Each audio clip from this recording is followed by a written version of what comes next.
Alright, we're about ready to pull the dam up ahead so the water can come down and fill this one up.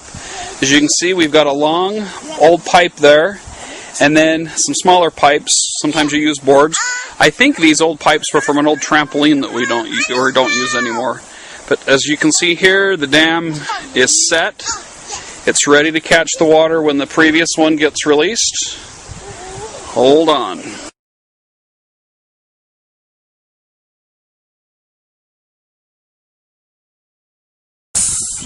You can't, no, I can't, because you're too little.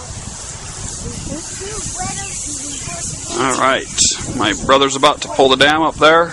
We're going to watch it fill up with water here. I used to love to do this when I was a little kid and make floods. Oh, here it comes. Watch this. See? Well, the other one,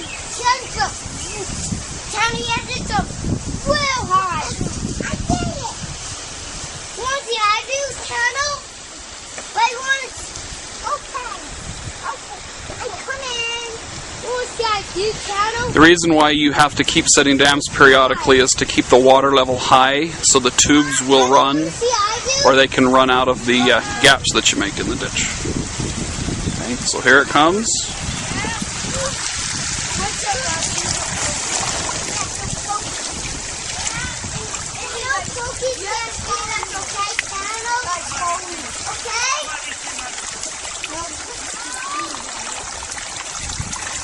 Okay.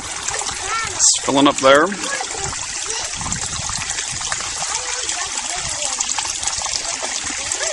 There's always a little bit that escapes. You can't help that. But once they get some more pressure behind it, it will start to fill up.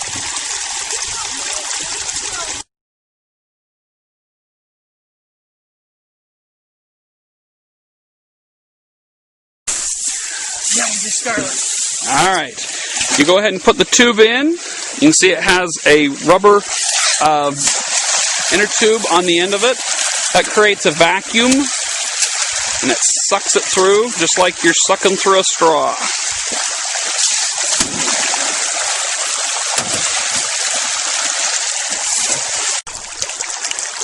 Alright, we got the water set. We had to kind of hurry back there on that last clip because we didn't want the water to back up so high that it could cause the dam to break or cause a washout. You can see how the water has already dropped. Once we started sucking water out of the ditch, the water level dropped. The tubes, as you can see, are arched. You have to keep your end down really low. It has to be lower than what the other end is in the ditch, so it creates the suction. If it gets air in there, if you don't set the tube right, it will die. It'll just stop running if it does have an air leak. That's why you have to put the piece of rubber on the end to seal it off and to create a vacuum.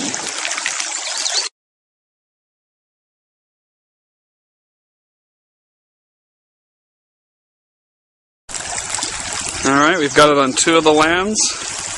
You can see water is spreading out on there. And it'll go down to the end there and soak it up. You usually have to water twice per crop. This is the first crop of hay. We should get one more crop off this field this year. And it will head down there. The floaty things you can see on top there, those are the hay leaves that have come to the top now that there is water on the hay.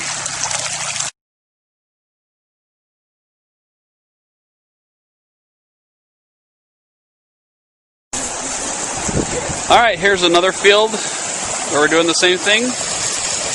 This ditch bank is higher, so when you get the tubes going, the water can really suck out of them there. When you have the heads of them down like that.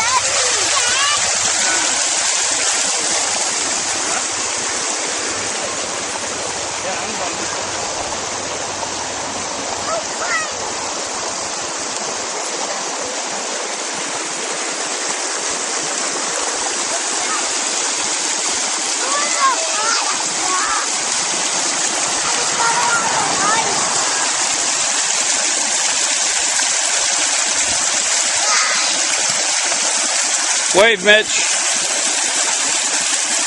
Wave. Nope.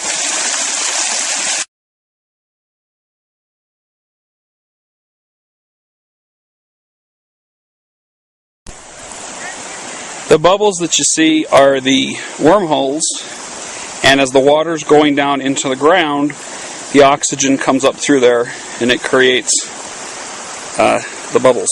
It goes down through and soaks, just gets it really, really wet, and it stays without needing water for a few more weeks when you flood it like this. Sprinkling, you have to, I think, irrigate a little more often.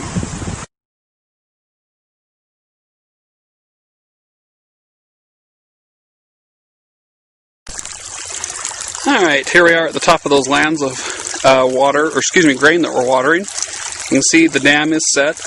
This ditch is not as wide. Because this ditch is not as wide, it doesn't need to have the poles behind it like some of the other dams that I showed you. But you can see it's dammed up, I guess, over here. And then down here there is always a little bit of leakage that comes out. And it's lower down there. And yet, when you go up here, you can see it's much deeper, and it's going out the drain holes, which I'll show you.